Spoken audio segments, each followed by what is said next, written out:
Salut, bonjour à tous et à toutes. Aujourd'hui, je vais vous parler de la conscience humaine sur les défunts. D'accord? La conscience humaine sur les défunts se définit par 2 points. L'éducation et la réalité. L'éducation, c'est ce qu'on vous a inculqué par rapport à la mort et par rapport à l'au-delà. Et la réalité n'a rien à voir. D'accord? Je suis venu aussi pour donner la possibilité à des gens qui vivent certains événements de leur vie, comment dire ça, des signaux ou des signes qui leur permettent qui vont leur permettre de se libérer et de ne pas être, on va dire, seuls dans leur monde. D'accord? Parce qu'on vit beaucoup de choses similaires à d'autres personnes, mais notre compréhension est différente. Et puis, certaines choses, on n'a pas forcément envie d'en parler parce que on n'est pas compris. Donc, il y a une chose qui est fondamentale, c'est que l'éducation nous a pourris.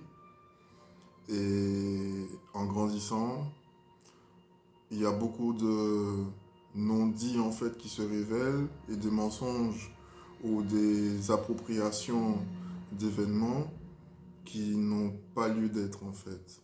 Donc je vais prendre un exemple sur les enterrements. Dans certaines tribus, quand une personne meurt, on fait une grande fête. Parce que c'est leur culture, c'est comme ça. Parce que eux, ils ont compris une chose vis-à-vis de la mort et vis-à-vis des défunts, c'est que même s'il y a une perte physique, on ne peut pas célébrer quelque chose dans la tristesse. Et comme on ne peut pas célébrer quelque chose dans la tristesse, le mieux, c'est de s'en réjouir. D'accord? Maintenant, on est dans la plupart des éducations qu'on a eues vis-à-vis de ça, vis-à-vis des défunts, c'est la tristesse. Sauf qu'il n'y a pas une chose qui fait le plus mal à un défunt que de voir ses proches pleurer pour lui. Ok? Je fais juste une parenthèse. Un jour, ma mère m'a dit, je partais et je lui ai dit, de toute façon, je vais foutre du bordel. Et puis si je meurs, je meurs. Elle m'a répondu, si tu meurs, je mettrai de la musique et j'irai danser sur ta tombe. J'ai rigolé et je lui ai dit, surtout je veux te voir avec une robe bien rouge, rouge comme le sang. Non pas par côté satanique, mais parce que le rouge représente le feu. Et moi j'ai toujours aimé le flamenco en fait.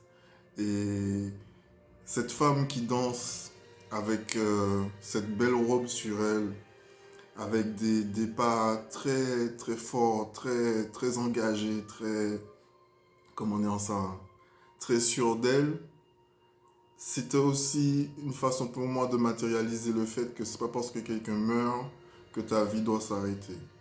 Alors, je comprends très bien la tristesse des gens et je peux comprendre qu'une personne qu'on a eu avec, qu'on a vécu des choses avec et avec qui on a beaucoup d'affection peut nous manquer et forcément nous manque.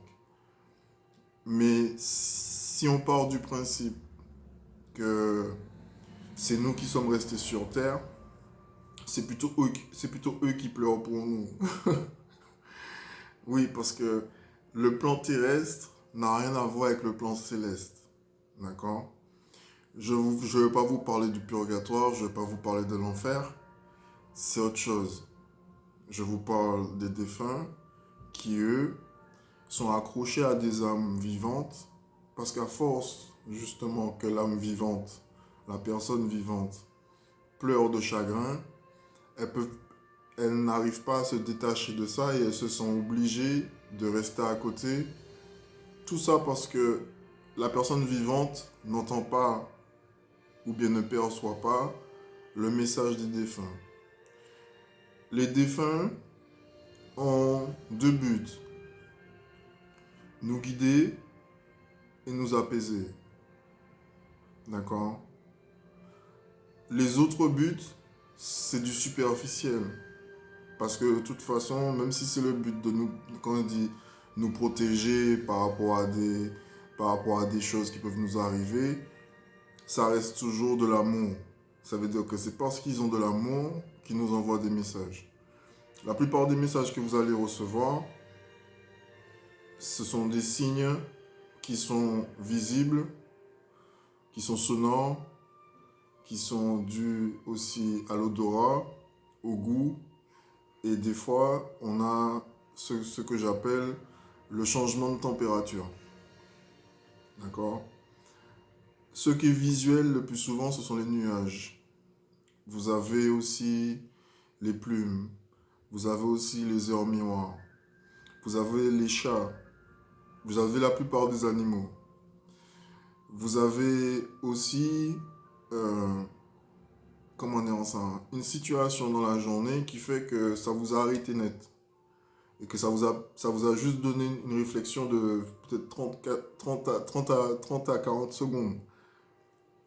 Parce que sur ce moment-là, il y avait un truc à vous lâcher, il y avait un message à vous lâcher, et que l'inconscient et le conscient, en fait, c'est arrêté net. Parce que le message était tellement fort que ça vous a arrêté.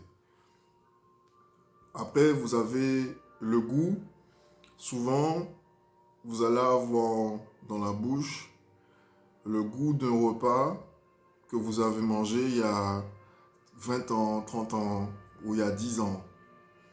Parce que votre grand-mère avait fait ce repas-là et que voilà, et que ça vous avait plu. Et aussi le parfum de quelqu'un qui passe, une odeur très, très fruitée, très, très fleurie, ou bien même l'odeur de votre défunt père ou défunt oncle, ou bien même une personne que vous avez rencontrée dans les autres vies qui portait ce parfum-là, et ce parfum-là vous interpelle. Ok? Maintenant, le changement de température, ça se fait souvent quand le défunt est présent et que le défunt, en fait, il œuvre énergétiquement pour vous faire non seulement sentir votre présence, mais pour apaiser tout ce qui est autour de vous. D'accord? Donc, des fois, vous pouvez être sur votre lit en train de dormir, ou bien vous êtes assis à la télé et puis brusquement vous avez une bouffée de chaleur. Ou bien vous avez des frissons. Alors le frisson, il y a deux phénomènes. Le frisson, c'est soit une entité mauvaise, soit une entité bonne. Pour savoir si c'est une entité mauvaise, le plus souvent, c'est instinctif. Quand c'est une entité bonne, le frisson arrive, mais vous avez comme un soulagement. C'est comme si le frisson est parti en fait avec certaines peines ou certaines souffrances. D'accord? Et vous avez l'impression que, voilà, comme si on vous avait élevé. Parce qu'en fait, quand vous frissonnez, vous ne bougez pas sur les côtés. Le plus souvent, vous vous mettez à bomber du torse. Donc, voilà. Maintenant, je vais vous raconter un truc sur le fait que parce que je reçois beaucoup de messages des défunts et ils vous demandent deux choses. Ça sert à rien de pleurer pour eux. Et ça sert à rien, en fait, de garder la peine que vous avez en vous. Ils réclament une chose, que plus jamais, et si c'est possible, que plus jamais on pleure pour eux et que si jamais il y a des morts, qu'on prenne ça comme une bénédiction. D'accord? Ils demandent de la joie, de la gaieté, de l'amour, de la tendresse et de la compassion. Ils ne demandent pas de pleurs. C'est comme si, quand vous regardez l'histoire, où les gens, en fait, adoraient des dieux, et que pour que les dieux puissent accéder à soit ils tuaient des animaux, ils faisaient des offrandes. Tu peux faire une offrande de nourriture et dire que c'est tout ce qui te reste. Parce que tu seras gracié par ça. Tu peux faire une offrande d'une journée, d'une semaine de jeûne. Il n'y a pas de problème. Par contre, évite de répandre le sang. D'accord? Donc, la seule offrande que le ciel vous demande, c'est de l'amour et de la compassion. Il faut arrêter de pleurer pour les gens qui sont morts. En tout cas, arrêtez de pleurer en pensant que ça va amplifier en fait l'amour que vous avez pour eux. Ils savent très bien que vous les aimez, sinon ils ne seraient pas à côté de vous. Et en même temps, il y a plein de messages que les défunts vous envoient et que vous n'êtes pas en capacité en fait de capter parce que vous avez la tête dans le guidon. Donc, le plus lésé dans ça, c'est pas vous, mais c'est celui qui vous envoie le message et que vous n'entendez pas. Donc, il faudrait que vous vous rapprochiez de vos défunts, non pas en allant sur sa tombe pour lâcher des larmes, mais en allant sur sa tombe pour lui dire merci. Merci d'être là et merci d'avoir été là. C'est tout. Il n'y a pas de... En fait, il n'y a pas de congratulation, il n'y a pas d'élévation dans la peine. Il n'y a pas de... Comment ça? Il n'y a pas de surplus ou bien il n'y a pas de démonstration supérieure parce qu'on pleure ou bien parce qu'on est triste. Non, au contraire. La tristesse se trouve à un point le plus profond des profondeurs. D'accord? Quand quelqu'un est triste, il est au fond du trou. Donc, comment tu vas faire pour envoyer de la lumière en haut? C'est très simple.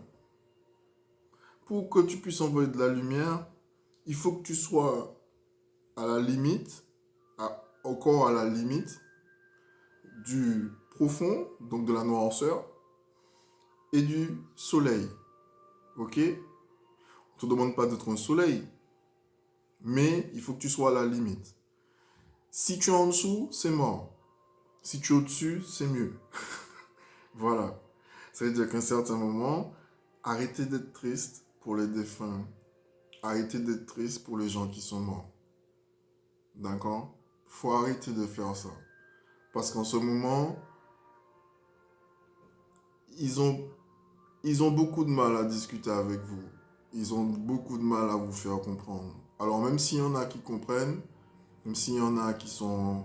Voilà, il y en a plein qui sont éveillés, mais la plupart n'est pas éveillé. Donc comme ils ne sont pas éveillés, eh ben, c'est de l'acharnement en fait. C'est de l'acharnement. Et comme les gens préfèrent penser d'abord au mal, et ne pensent pas que le message qu'on leur envoie ou bien les choses qu'ils vivent, c'est positif. Parce que même dans un problème, vous avez quand même des anges et des défunts qui sont là parce que vous deviez passer par là et que derrière, on vous soutient en fait. Mais vous ne le voyez pas. C'est comme celui qui marche pendant très longtemps sur le sable, qui regarde ses pieds et qui se tourne et qui se dit « Putain, j'ai fait gaver de kilomètres ». Mais il n'avait pas constaté qu'en réalité, on le portait. Et que ce ne sont pas ses pieds. C'est tout. C'est comme ça. Donc arrêtez de pleurer pour eux. Au contraire. Ayez de l'amour, de la joie pour eux. Ok? Et puis surtout, dans les enterrements, ne venez plus en noir et en blanc. Ça, c'est culturel. D'accord? De la couleur, de la joie. Bonne journée.